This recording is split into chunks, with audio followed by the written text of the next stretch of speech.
I want to go into this conversation. A couple more things that I want to tackle before we get up out of here.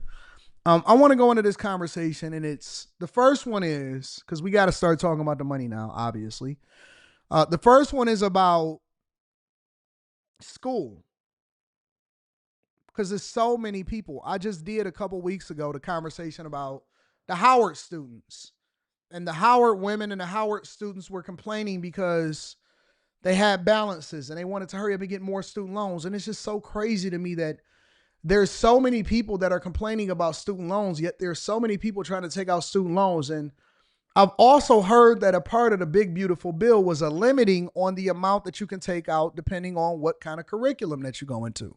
So if you are going for a STEM field, or if you're trying to be a surgeon or a doctor or something like that, then you have the ability to take out more. Whereas if you are just going for a basic liberal arts underwater basket weaving degree, then you have a limit on how much you can take out, which I said that should have been like that from the very beginning.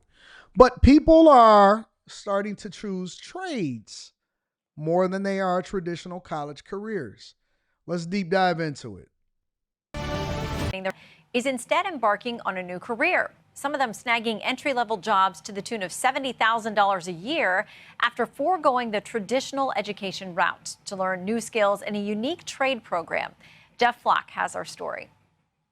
Shop class is back and bigger than ever. I just want to know, how many people applied to college also? Anybody? That's the welding program at Father Judge, a selective enrollment all-boys Catholic high school in Philadelphia, where graduates who choose the trades are in such demand they're pretty much guaranteed a job. You can make money right out of high school, set up with a job. Most people, they go to college, they get a degree, and they can't even find a job. Everybody brags about going to like this college or this college, and all I see is debt and loss of money. As opposed, look at guys making smart decisions. Now, don't get me wrong, fellas. Don't get me wrong, young gentlemen. You will be looking on TikTok as you make a ton of money and open up your businesses and be able to provide for your family and never have layoffs, and will always have a skill set that allows for you to not be replaced, because AI cannot replace these jobs that these guys are going to. You're going to need carpenters.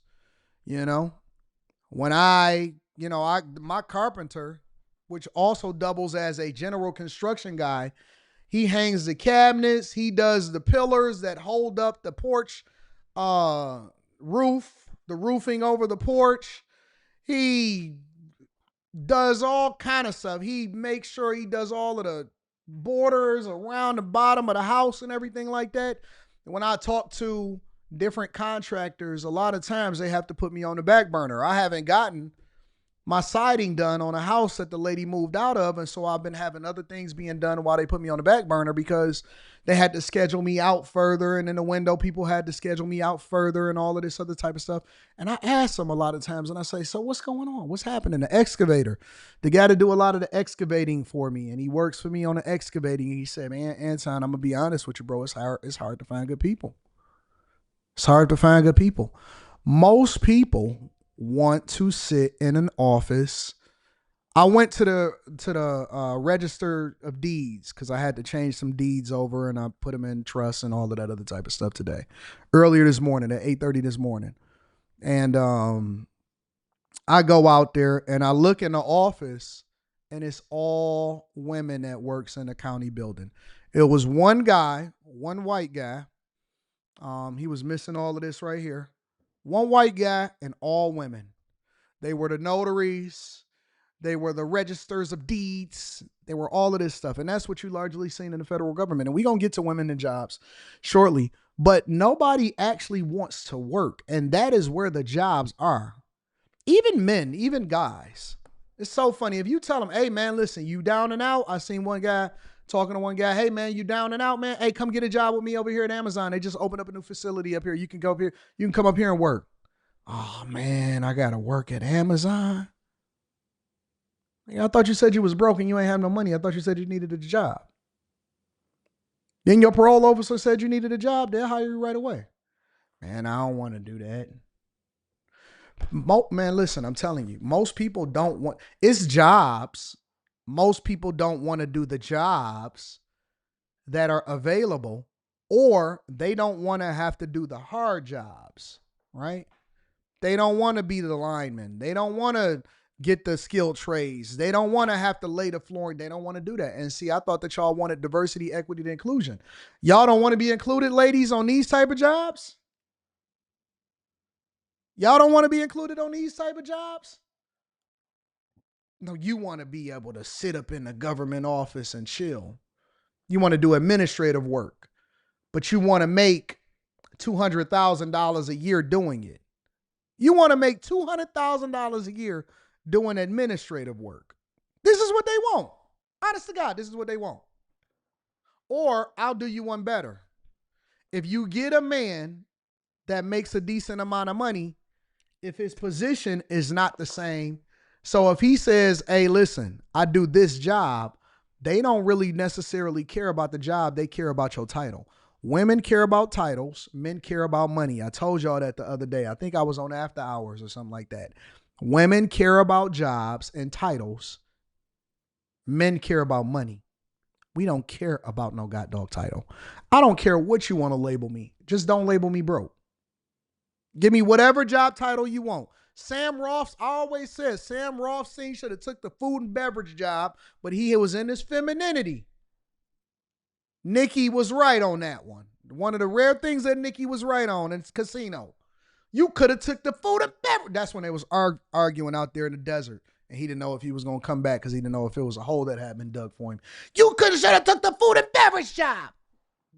I said, well, yeah, Nikki got a point on that one. He was wrong on the rest of that argument, but he was definitely right on the food and beverage job. You could have took the food and beverage job and still ran a casino, but no, you wanted to be Mr. Big Shot. You wanted to get in your femininity, and you decided that you wanted to get a title. Goes to a good job with a pretty impressive income. Can I ask how much money you're making?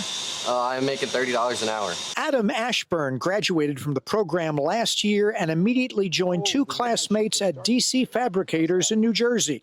They're welding submarine parts for the Navy. I have a head start on life. I got a job already. I have no college debt. What are you doing right there? So I'm tightening up the caliper bolts. Caden Rivera is a junior in the automotive part of the program. This sets me up for a good job right out of high school. You like working on cars? I love it. I could do it for the rest of my life. And now the program is expanding beyond welding and automotive to heating and air conditioning, with all the latest equipment to teach the next generation of HVAC techs so that they're ready to work right out of high school. On the day we visited, 2024 program graduate Joe Seeger was back at his old school, fixing a broken AC unit for Elliott Lewis, the Philadelphia company that hired him right after graduation. I could have gone to college, but I thought this was my best option. I feel like with automotive, welding, HVAC, they have a tangible skill that they can take anywhere. Good money, no debt, and AI-proof skills that can be put to all sorts of uses. A lot of people, they hate their jobs, but they go for the money.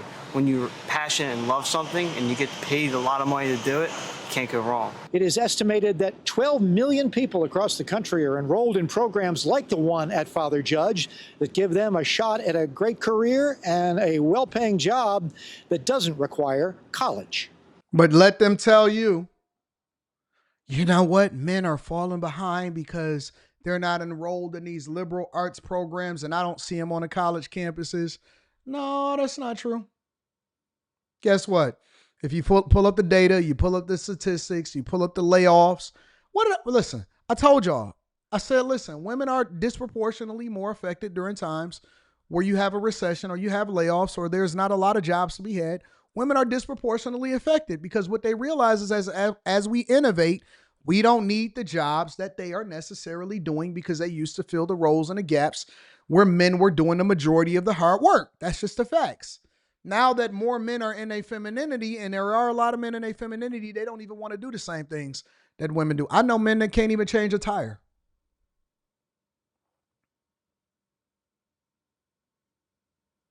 Have them changing brake pads. Then he want to automatically start driving. No, man, you got to bleed the brakes, big dog.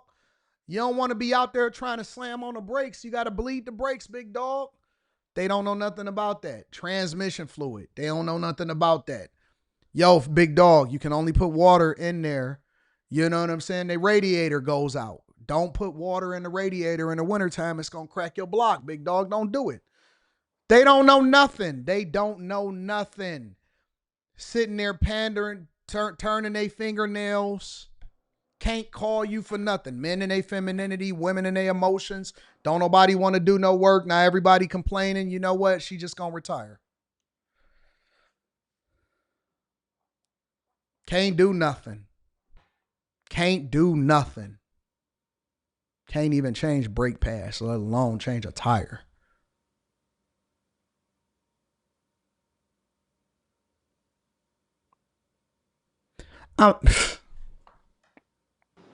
Shannon? All right, Jeff Flack, thank you very much. So, an alternative path. Now, that's something that Dirty Jobs host Mike Rowe has spent his career spotlighting. Americans who have built a fulfilling and often lucrative career without a college degree. Now, as more and more young people, like those at Father Judge, follow his lead, he says our nation is going to be better for it. So you've been in the middle of all these really important conversations about people rethinking automatically you graduate high school, you go to college. Facts, Audrey. Maybe you consider going to the military, but you've really wanted Americans to know there are other options. College is a wonderful opportunity. I have a 4-year degree. It served me well, but the idea that the most expensive path is the best path, certainly the idea that it's the best path for the most people, that's something that my foundation has been pushing back on for 17 years. The headlines have truly caught up with the message of MicroWorks, which is consider a skill that's in demand, master that skill, and then go to work. It still pays off, and I can prove it. Yeah, and in some ways it really... Billy says $40,000 a year is peanuts now. Is it? A person coming out of school? Because, see, most people that come out of school, they not making no money. They actually taking on student loan debt in order to maintain their lifestyle. They're getting paid to learn. They're coming out entry level. They are going to make a lot more money as they grow in their career, and they can get overtime. And plus, they already ahead of the curve because they making on average what most Americans are already making. I don't understand how y'all think that that's peanuts. You stay home, you don't run out and get a place of your own. You keep working, you stack up your bread, you buy your crib, you do group economics, you don't go and do something that you're not supposed to do. You ahead of the curve. What more you want from them?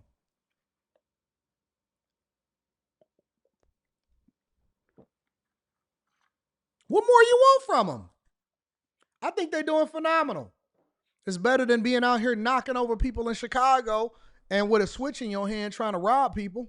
Really pays off. We're not talking about scraping by on minimum wage. For families or people who aspire to have a family or they just want to have a comfortable life, there are ways to do that without going to college. It started with Dirty Jobs. That was an entertaining show, but it was also a top-down look at 350 different vocations that most people never really think about. And the crazy thing about that show, Shannon, is that we featured accidentally probably 40 or 45 multimillionaires. But these were people who got up early, stayed late, built a small business, usually around a single skill that they had mastered: plumbing, HVAC, electric, welding, what have you, and built something real out of it. It's a version of the American dream that we don't. Listen, bro. Listen. I'm going to be real with y'all. The problem with people is that they are so busy trying to keep up with the Joneses instead of running your race. Bro, I don't even believe that most people should be on Instagram until after you at least 22, 23 years old. I know that that's crazy. Anton is out of the loop. Everybody going to be on it. I get it. I don't even think so, because you're going to be comparing yourself to people that you shouldn't even be focused on. You should be running your own race, running your own path, and not focusing on what everybody else is doing. I'm telling you, I genuinely don't even believe that most people should be on Instagram until after they in their 20s, because you focusing on stuff you ain't even supposed to be focusing on. You getting distracted. I wouldn't even join social media. This is a fact, and I say this all the time. When Instagram first came out, even when TikTok and all of that came out, I wasn't on it. Everybody else jumped on the wave. Anton, you getting on it? You got to build your followers up. You got to do this and that. I said, no, I'm good.